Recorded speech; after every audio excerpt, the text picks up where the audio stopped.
You pay attention. When Donald Trump takes the oath of office on January 20th, he will become president of a deeply divided nation. Let's discuss now with P.J. O'Rourke, a columnist for the Daily Beast, Patrick Thornton from Roll Call, and CNN contributor Selena Zito. Good evening to all of you. Patrick, let's start with you because you wrote a piece in Roll Call with a very provocative thesis, and here's what it said. It said more Americans, you said that, the real bubble isn't the coast, it's rural America. Now before everyone gets mad at Patrick, he's the rural, what is it, how do you say this county, Geauga County, Ohio? Geauga County. Geauga County, Ohio. Explain your take on this.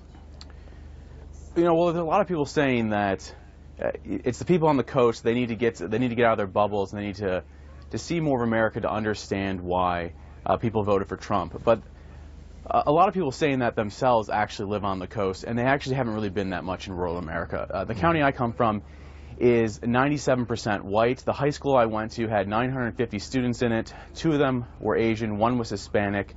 We had 0 Muslim students. I had 0 non-white teachers. I actually had more teachers growing up that were sexual predators than were actually non-whites. And so when people say this, I don't think they realize that there are many people who live in a white bubble that don't know anybody other than themselves. And so what you're going to end up with then is they're saying, well, I didn't vote for Donald Trump because I'm a bigot or racist, and I believe that. These people who voted for Donald Trump, most of them are not that.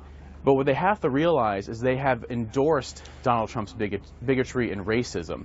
They have endorsed when he says that Mexicans are rapists, when he says that Mexicans are criminals. They have endorsed the fact that Donald Trump says that black people are living in hell. And the reason why they don't understand why this is so, this can be so harmful to so many minorities is because a lot of people in rural America actually do not know any, they may not know many of them personally. And so they don't have the same framework and concept of the reason why this might be so offensive. And so I've heard from a lot of different people all over the United States saying, you know, it sounds like you went to the same high school that I went to, that you know, from Ohio, from Michigan, from Indiana. I actually heard from people in Britain, Australia, rural Canada, all saying the same things, that they grew up in incredibly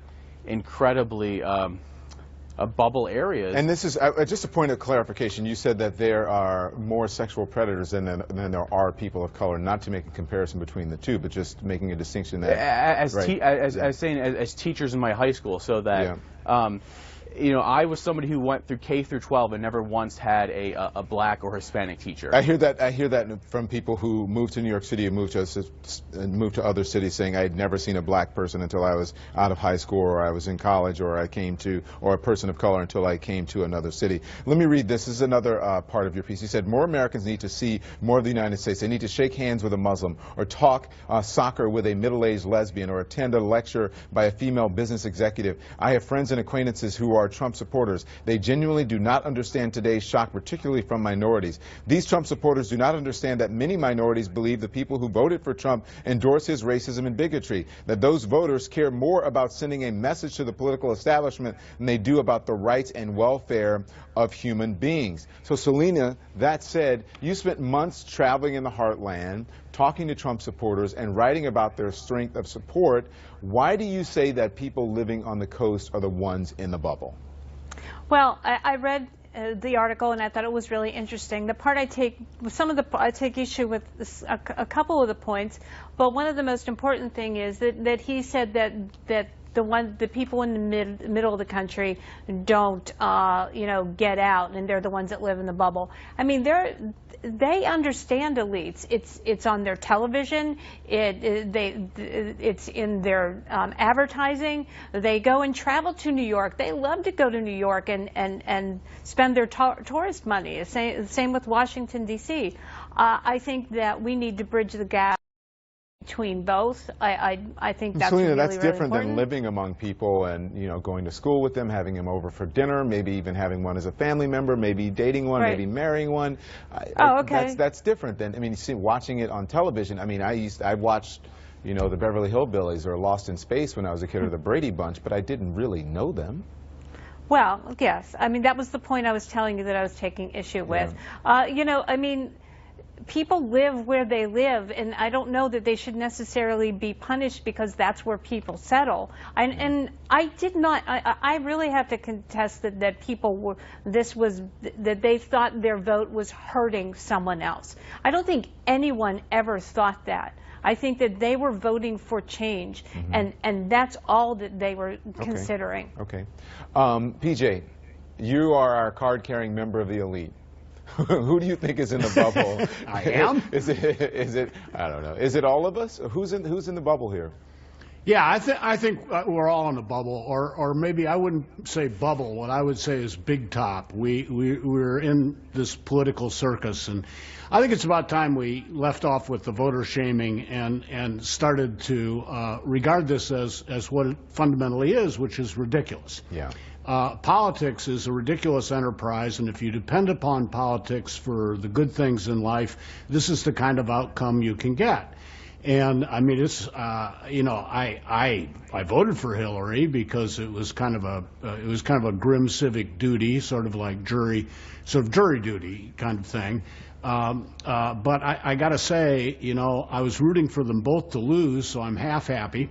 And now I'm really enjoying watching this guy trying to get out of the clown shoes, get the red nose off his face, doff the fright wig, rub off the grease paint, and try to be a ringmaster. This is going to be very entertaining. I know it has the possibility of being kind of a grim kind of entertaining, but we are in for quite a show. Yeah.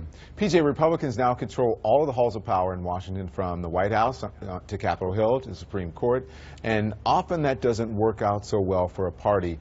What do you think will happen with this? Oh, it'll be a disaster. You know, they really had it coming, and I would say the same thing. Of course, if the Democrats were in the same position, which they were early in the first term of Obama. We don't have real political parties in America. We have these vague tendencies, and sort of a vague tendency to make the government bigger, so that will make things better. A vague tendency to make the government smaller, because that will make things less worse.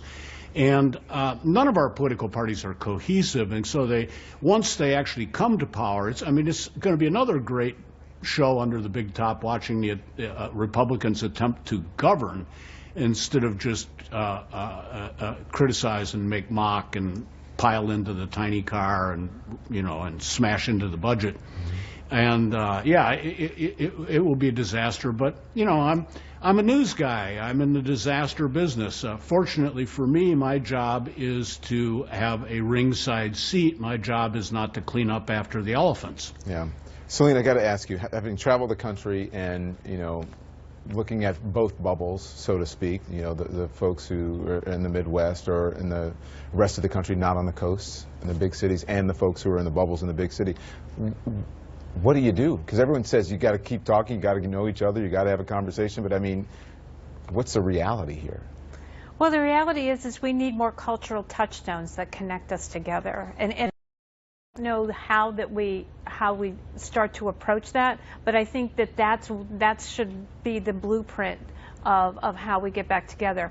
I mean, if you look 30 years ago, everybody watched this Walter Cronkite, everybody watched Lost in Space and Beverly Hillbillies. Now we have a very diverse, you know, all kinds of ways to get our entertainment.